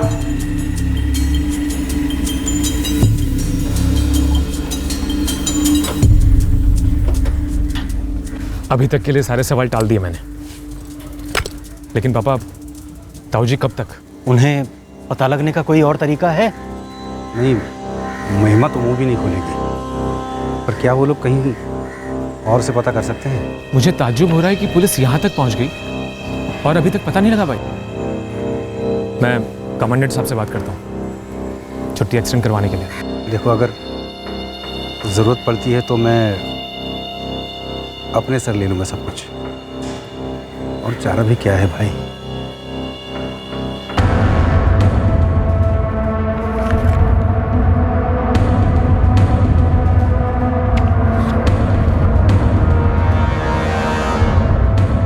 बलराम, देवराम और विकास, तीनों की फोन लोकेशन क्राइम सीन के आसपास नहीं दिख रही। और महिमा की भी नहीं थी। अभिजीत, कहीं ऐसा तो नहीं कि उस मिस फायर हुए कारतूस की तरह हम भी असली टारगेट को मिस कर?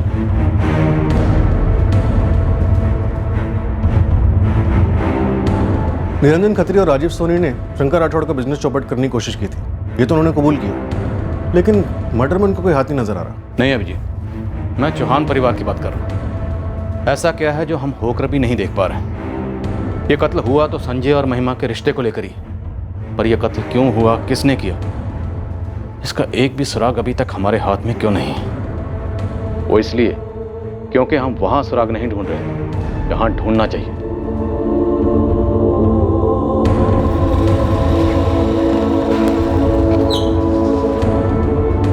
आखिरकार हमें पता चल गया कि वो सही जगह थी, शंकर के खेत वाला कमरा, जो क्राइम सीन तो था ही, पर प्रेमियों का मिलन स्थान भी था। हमें पता चलने वाला था कि महिमा और संजय का रिश्ता 2 साल पहले खत्म नहीं हुआ था। दरअसल रिश्ता और मजबूत हुआ था, और उनके करीबी लोगों में से किसी को भी इस बात की भनक तक नहीं लगा। हमें पता चलने वाला था कि 5 मार्च को भी मिलने का प्लान बनाया गया था, जैसा कि पहले बनता आया था। सर, संजय और महिमा कभी भी फोन पर बात नहीं करते थे और ना ही एसएमएस यूज करते थे। वो एक चैट एप्लीकेशन के थ्रू बात करते थे और ये उनकी चैट हिस्ट्री है। संजय, शादी तोड़ दो महिमा, तोड़ दो किसी भी बहाने से। महिमा, मैं ऐसा नहीं कर सकती, सबका बहुत नुकसान होगा। मैं कब से कह रही थी भाग चलते हैं, पर तुमने सुनी ही नहीं। पिछले 2 सालों से लगातार ऑनलाइन चैटिंग चल रही थी सर। सर, अब तो यही लगता है कि महिमा और संजय के रिश्ते के बारे में चौहान फैमिली को जरूर पता चल गया होगा और उन्होंने ही संजय को मार डाला। चौहान परिवार में सबकी गिरफ्तारी के वारंट निकलो, वक्त आ गया। हवालात लेके जा रहे हैं आप। देखिए, महिमा को जो कहना था वो कह दिया उसने, अब कहने के लिए कुछ नहीं है। लेकिन हमारे पास पूछने के लिए बहुत कुछ है। इन सब में मेरी बेटी को क्यों घसीट रही है आप? उसका हाथ नहीं है इसमें, बेगुनाह है वो। बेगुनाह तो आप अपने आप को भी कहते हैं देवराम जी, बड़ी अकड़ से पेश आए, सवालों को टाला, झूठ बोला। अब तो हम सच कह रहे हैं ना आपसे। देखिए, बस इतना समझ लीजिए कि महिमा की इसमें कोई गलती नहीं है। सही और गलत का फैसला तो अदालत करेगी, हम बस महिमा से सुनना चाहते हैं क्या हुआ था। बहुत हो गया रचना जी, मैं चाहूं तो इस वक्त आप दोनों को गिरफ्तार करके अंदर घुसकर महिमा को अपने साथ लेकर जा सकती हूँ। अगर आप चाहती हैं कि ऐसा ना हो तो चुपचाप चलिए महिमा के साथ।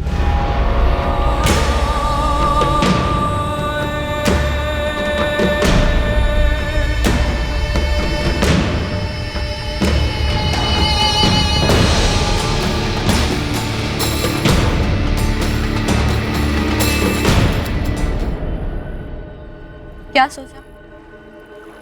नहीं यार, सही नहीं होगा। ये संजय, और कोई चारा नहीं है हमारे पास।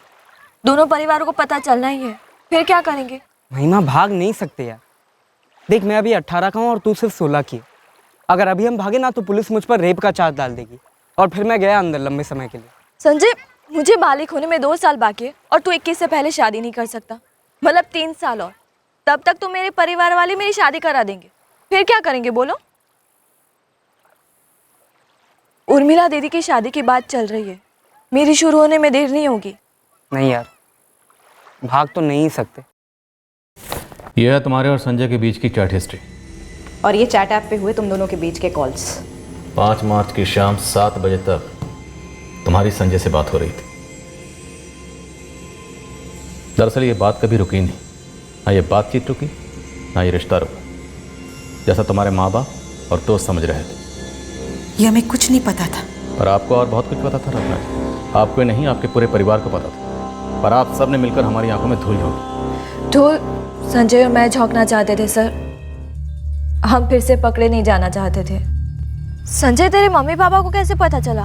मैं तुझसे बातें करता रहता हूँ ना, तो मम्मी ने पूछा कि कौन है, तो मैंने उसे तेरे बारे में सब बता दिया। लेकिन साला मुझे क्या पता था कि मेरे पापा तेरे पापा को आकर ऐसे मिलेंगे। कल रात को हमारा बहुत झगड़ा भी हुआ इस बात को लेकर। मुझे भी क्या क्या सुनना पड़ा यार। मम्मी पापा चाचा चाची सबने वार्निंग दी है। अब तो हमारा मिलना बंद संजय। मम्मी तो जासूस लगा देगी मेरे पीछे। अब भी बोल रही हूँ भाग चलते हैं।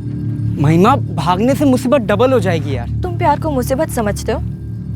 चलो ठीक है, छुटकारा देती हूँ तुम्हें। आज से हमारा ब्रेकअप। Okay bye. महिमा, फालतू बातें मत करो यार। देखो, मैं बस ये कह रहा हूँ कि सोच समझ के पत्ते खेलते हैं। एक काम करते हैं, जब तक हम बालिग नहीं होते तब तक हम कुछ नहीं करेंगे। जिस दिन मैं 21 का हुआ सीधे शादी। किससे? तब तक तो मैं 2 बच्चों की माँ बन चुकी होंगी। नहीं होगी तेरी शादी, तू बस टालती रहना। लेकिन अब हम कोई रिस्क नहीं लेंगे। अगर मिलेंगे भी तो ऐसे कि किसी को पता ना चले। महिमा, बहुत ज़रूरी है सबको यकीन दिलाना कि हमारा ब्रेकअप हो चुका है। हमारे प्यार को जिंदा रखने का एक यही तरीका है। महिमा, संजय को किसने मारा? उस कमरे में तुम दोनों को किसने पकड़ा? बोलो महिमा, पिटारा खुल चुका है, छुपाओ मत। कौन था? तुम्हारे पापा, चाचा या फिर विकास? मैंने मार डाला लड़के को सर। मैंने गोली चलाई उस पर। शादी की 2 रातें पहले महिमा चुपके से घर से निकली और उससे जाके मिली। देखा नहीं गया मुझसे। मैंने उसे मार डाला, बेटी को घसीट के घर ले आया और शादी तुड़वा दी। महिमा बता रही थी वो कई बार रात को घर से चुपके से निकलती थी संजय से मिलने के लिए। तब आपने उसे नहीं पकड़ा, ठीक 5 मार्च की रात को पकड़ा। ऐसा क्यों? क्या फर्क पड़ता है सर? 5 की रात मुझसे देखा नहीं गया, मैंने उसे मार डाला। आप गिरफ्तार कर लीजिए मुझे। कब जाती कब लौटती कुछ भी नहीं पता था मुझे। कितनी बार गई थी उसके कमरे पर? बहुत बार। उर्मिला दीदी जब सो जाती तो मैं चुपके से खिड़की से निकल लेती और फिर सुबह 4 बजे लौटती। 5 की रात को तुम्हारा और संजय का भागने का प्लान था, इसलिए तुम उससे मिलने गई थी? मुझे नहीं पता उनका प्लान क्या था, पर महिमा को वापस घर लाने के बाद वो एकदम पागल सी हो गई थी। ऐसे में कैसे उसकी शादी कराता? पगली अगर मुंह खोल देती तो सब बर्बाद होते ना। तो आपने राइफल के साथ पीछा किया लड़के को मारने के इरादे से? बिल्कुल। कितनी गोलियां थी हाथ में? वो उतना तो याद नहीं है मुझे। संजय पे कितनी गोलियां चलाई? 3, 2 चुक गई और 1 लग गई। महिमा क्या कर रही थी? वो चीखी चिल्लाई नहीं? बहुत ज्यादा चीखी चिल्लाई, पर मैं उसे घसीट के घर लेके गया। आपने अकेले पीछा किया था या भाई बलराम और भतीजा विकास भी साथ में था? नहीं, मैं अकेला गया था।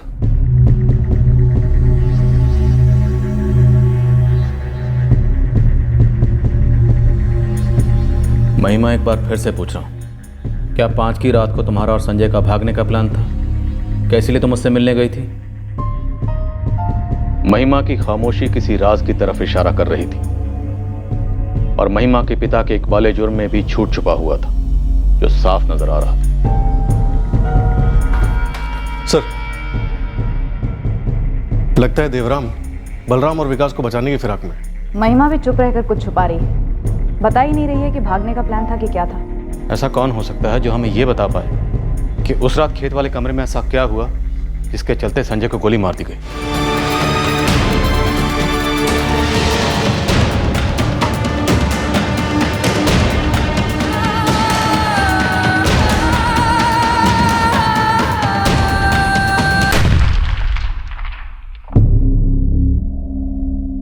आखिरकार सच सामने आ ही गया, पर यह सच वो तो नहीं था जो हमें बताया गया था। देख प्रदीप, इस वक्त मैं तुझ पर कोई इल्जाम नहीं लगा रहा, लेकिन अगर तू मालिक की वफादारी के चक्कर में पड़ा तो जिंदगी भर कोर्ट कचहरी के चक्कर में उलझ कर रह जाएगा। इसलिए बेहतर यही होगा कि तू कानून की मदद कर, कातिल की नहीं। उस रात राइफल लेके घर से कौन निकला था? डर मत, बोल। साहब, उस रात घर से मैंने किसी को दुनाली ले जाते तो नहीं देखा, लेकिन अगली सुबह 4:30 बजे जब मैं सबके लिए चाय बना रहा था तो महिमा मैडम जी को देखा बाहर से लौटते वक्त। अकेली थी? अकेली थी। चेहरे का रंग उड़ा हुआ था, हाथ में विकास भैया की दुनाली थी।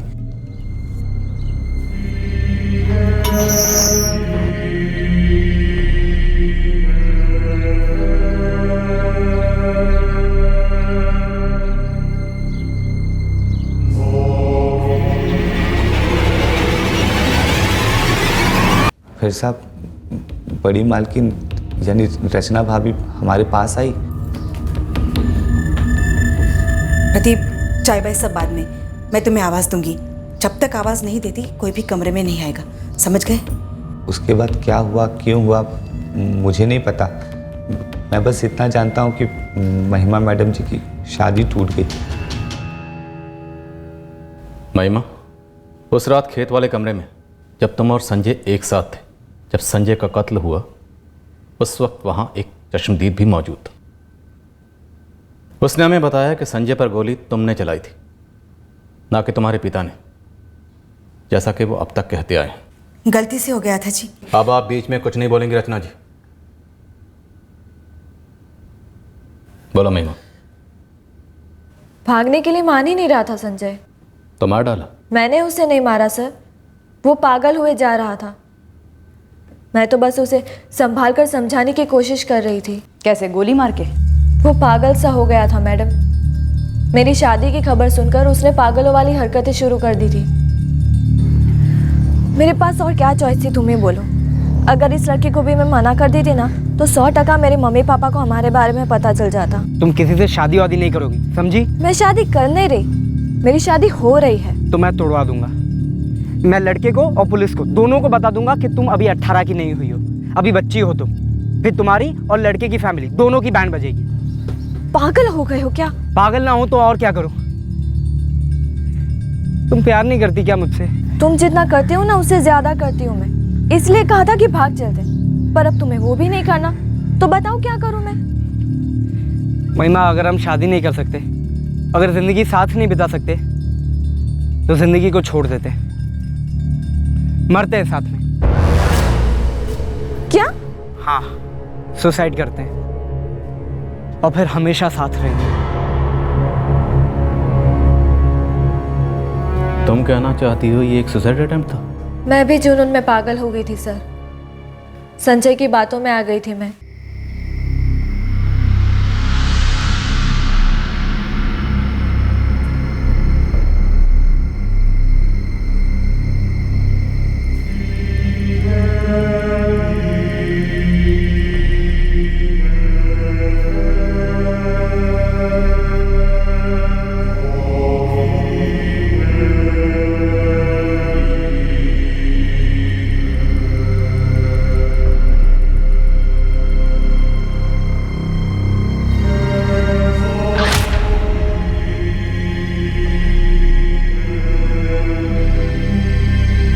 मैं राइफल लेकर रात को घर से निकली।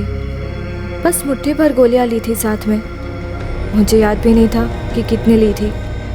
जैसे पहले मैं कई रातों को घर से निकली थी, उस रात को भी वैसे ही निकली, संजय को मिलने।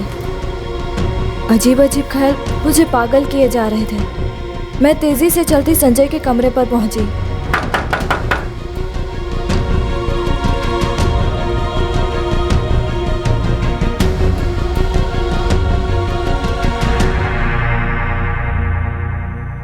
मैं उससे कहती रही, ये गलत है, ये गलत है, पर वो मुझ पे दबाव डाले जा रहा था।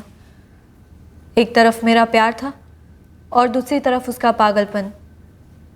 मैं बीच में फंस गई थी सर।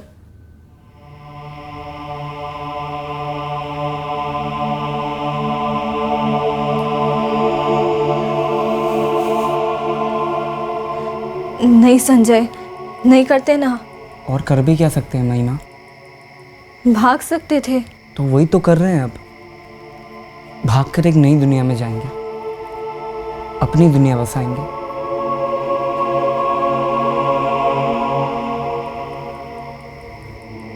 इसमें गोली भरना आता तुझे तो भर दे।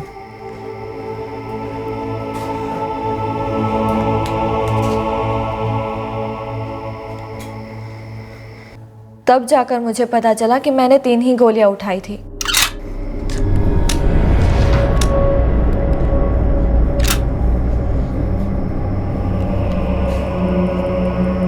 पहले मैं जाऊंगा, इससे तुम्हारा हौसला बढ़ेगा।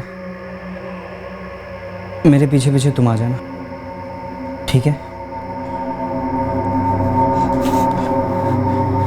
नहीं संजय, प्लीज यार, नहीं करते ना। महिमा और कुछ नहीं कर सकते। हम जहाँ आ गए यहाँ से लौट नहीं सकते।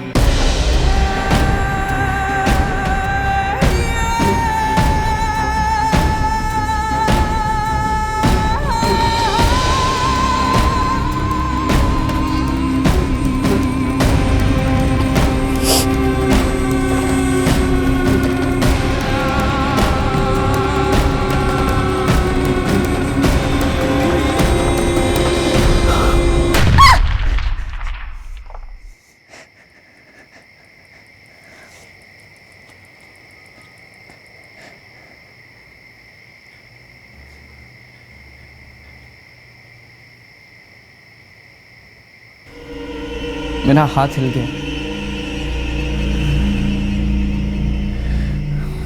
देखो, तकदीर ने वार्निंग दी है, मत करो।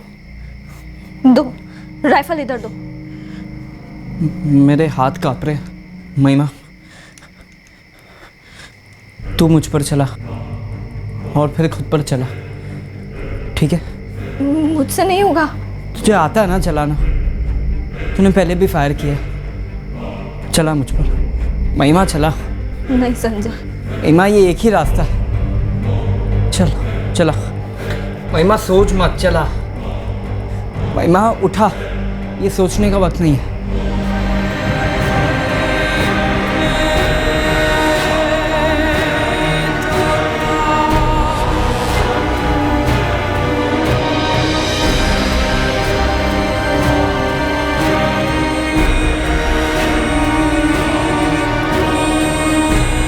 मेरा निशाना चूका नहीं, दूसरी गोली उसे लगी, वो गिर गया और मर गया। और तीसरी गोली? वो मैंने खुद को मारनी थी, लेकिन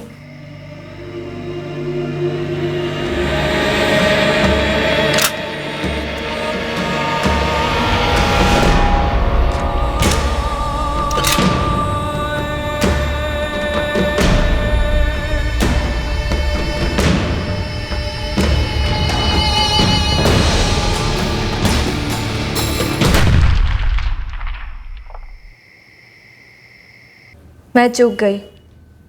मेरे हाथ कांप रहे थे और गोलियां नहीं थी। मैं इतनी डरी हुई थी कि बस वहां से भाग गई।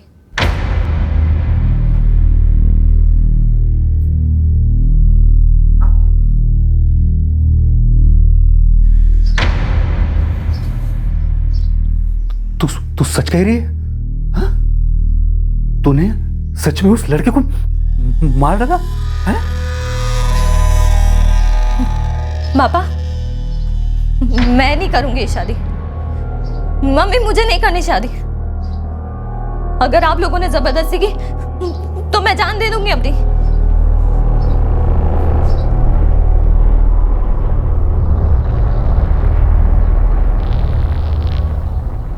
तो आप सबको सब कुछ पहले से पता था? हाँ, भाग गई होती तो बवाल जरूर होता, पर थोड़े दिनों में ही सब कुछ शांत हो जाता। इन दोनों ने जो सोचा, क्यों सोचा, क्या सोचा?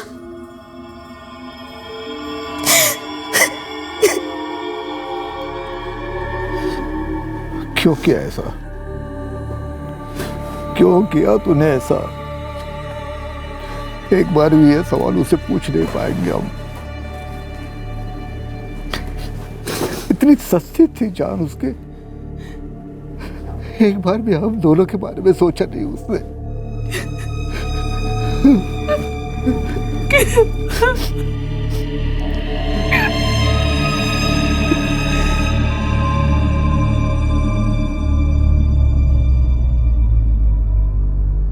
जो तीसरा बुलेट सेल हमें क्राइम सीन से नहीं मिला था वो विकास की राइफल में था, जो उसने कहीं फेंक दिया था। हम उसे बरामद नहीं कर पाए।